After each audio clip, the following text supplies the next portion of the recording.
Carving the top side of the wings should feel a lot more straightforward than carving the underside did. Most of the time we'll be carving with the grain, and this will feel a lot smoother. It should feel a bit like carving the body did. We'll be carving downhill, creating a nice polished texture as we go. I'm going to demonstrate mostly with the swallow wing, but I'll recap the techniques with the goldfinch wing as well. First, a little reminder. These shaded areas are the areas of wood we're going to remove, so that the top of the wing forms a smooth curve.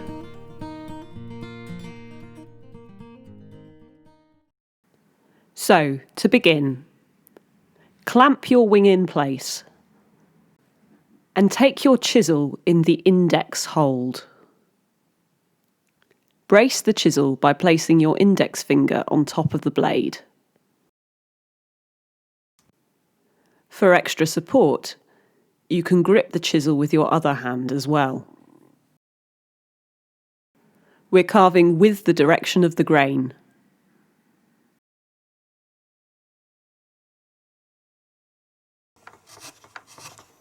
Start at the tip of the wing and work backwards.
Once you've finished step 1, the wing should look something like this.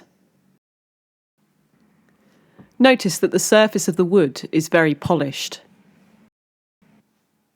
And, when viewed in profile, the wing follows a smooth curve. We won't need to remove much wood from the central part of the wing. Just enough to remove the label and blend it into the rest of the curve. The curve is a very gentle curve. Next, however, we're going to carve the other side and remove this shaded area here. I tried various options for this stage in the carving and found that clamp-free carving is best. Here, I am holding the wing with my spare hand and holding it at an angle to the bench stop. In other words, the wing isn't lying flat on the bench hook. It's slightly tilted. I take my chisel in the thumb hold and carve downwards towards the bench stop, keeping my spare hand behind the blade at all times. For the swallow wing, I actually found carving diagonal to the grain worked quite well for this step.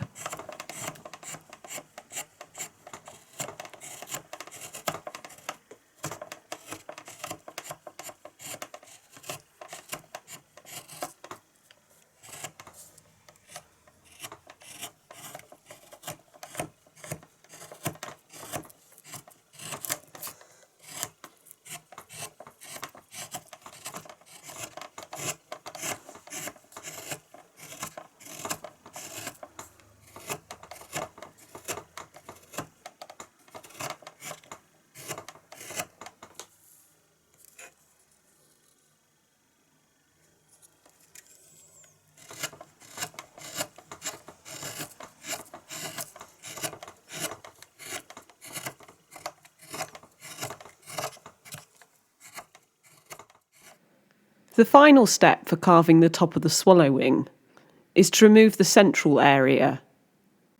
In other words, remove the rest of the label. To do this, you'll need to alternate between two carving directions. First, continue carving towards the base of the wing, holding the wing in your spare hand, and carving with the thumb hold.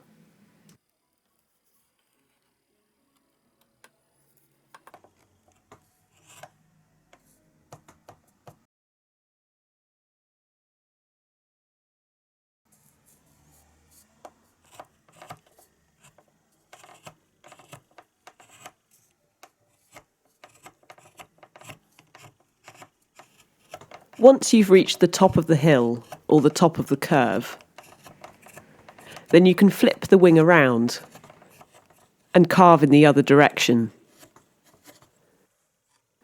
You may want to clamp the wing in place again and return to using the index hold.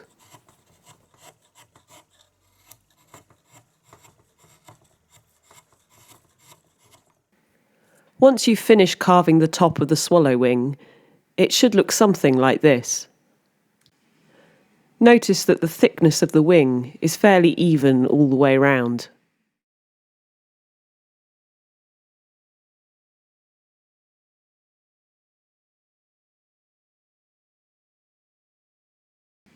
Before I move on to the goldfinch wing, I want to show you a quick alternative technique which might be useful.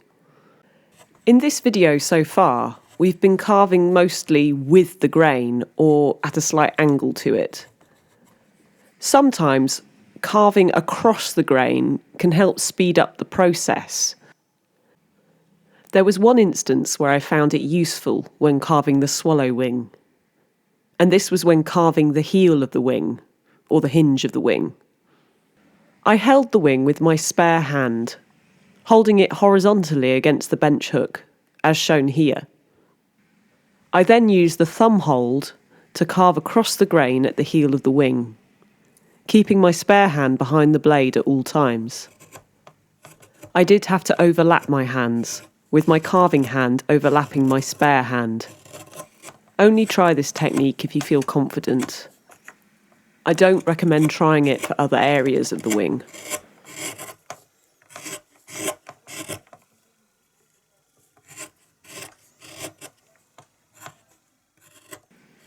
Here are the two swallow wings now that the top and underside have been roughed out. Looking at them in profile, you can see how the curves mirror one another.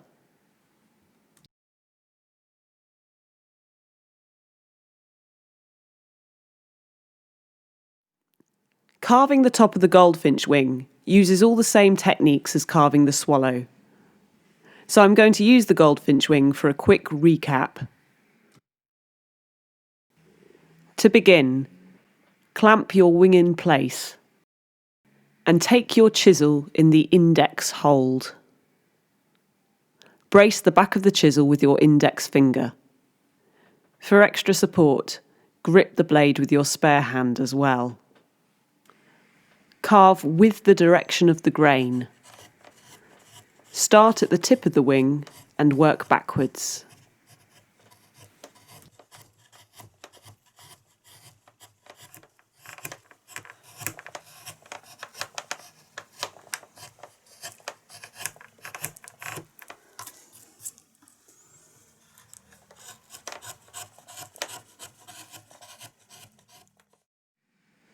For carving the heel of the wing, you can try clamp-free carving.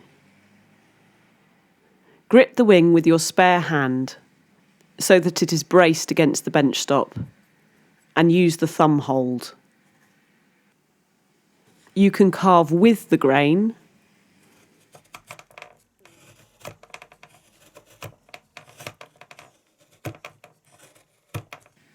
or you can try carving against the grain as well.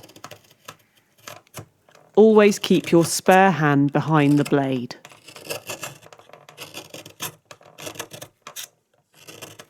That said, the goldfinch wing is actually a squarer shape than the swallow wing.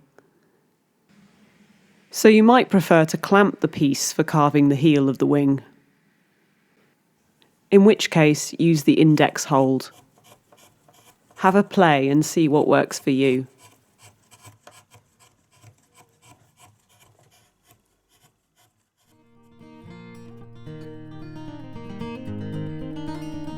Here are the two goldfinch wings after the top side and underside have been roughed out. If we look at them in profile, we can see how the curves mirror one another.